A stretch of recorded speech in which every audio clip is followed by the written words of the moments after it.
Hi අද අපි හරිම ලස්සන ජැපනීස් රෙස්ටුරන්ට් එකකට ආවා.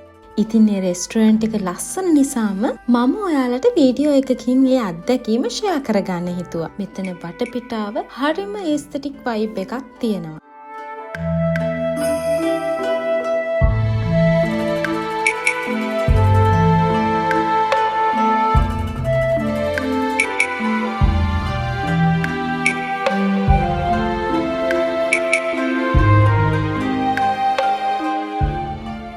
මේ ඉන්ටීරියර් බලන්නකෝ. කලර්ෆුල්, හිස්ටොරිකල් වගේම හරිම පීස්ෆුල්. මේ ප්ලේස් එකට එනකොට හිතත් රිලැක්ස් වෙනවා. අපි දෙන්නම ජැපනීස් ෆුඩ්ස් try කරන්න ආස නිසාම ඔතෙන්ටික් ෆුඩ්ස් කීපයක්ම ඕඩර් කළා. මේ බෙන්තෝ බොක්ස් එක බලන්නකෝ. ඒකේ සුෂි, fried rice, salad, side dishes තියෙන විදිය හරිම නීට් එකට arrange කරලා තිබ්බා.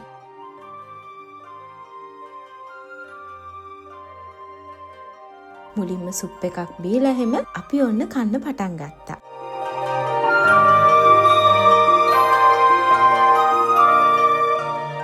සුෂි වර්ග දෙකකුයි ඩිම්සම් එකයි අපි ඕඩර් කළා. සුෂි නම් හරිම ෆ්‍රෙෂ්, ලයිට් ටේස්ට් එකක් තිබුණා. ඩිම්සම් එකත් එහෙමමයි.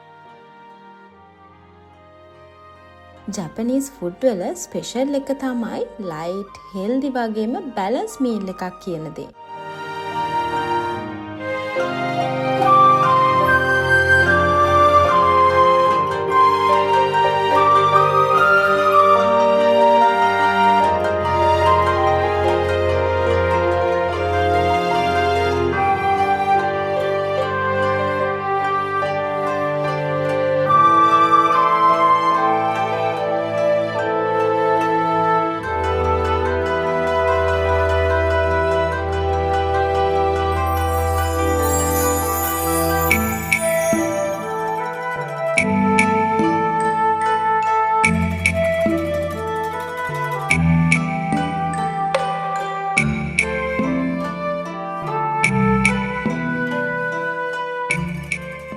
මේ ඔක්කොම එක ජැපනීස් ටී එක ඉතින් අපේ මීල් එක කම්ප්ලීට් කළා. අපි ඩිසර්ට් වලට මොචි දෙකක් ගත්තා. මැංගෝ ෆ්ලේවර් එකයි, මාචා ෆ්ලේවර් එකයි. ඒ දෙකෙත් අර ජැපනීස් ෆුඩ් වල තියෙන ෆ්‍රෙෂ් රස එහෙම්මම තිබුණා. මෙතන ඩයිනින් එක්ස්පීරියන්ස් එක ඕවරෝල් පර්ෆෙක්ට්. ගෙවි යන ජීවිතයේ ලස්සන දවසක් කෑමත් එක්ක තියෙන සුන්දර මතකයක් අපි මේ විදිහට ජීවිතයට එකතු කරගත්තා. ගිහින් එන්නම්.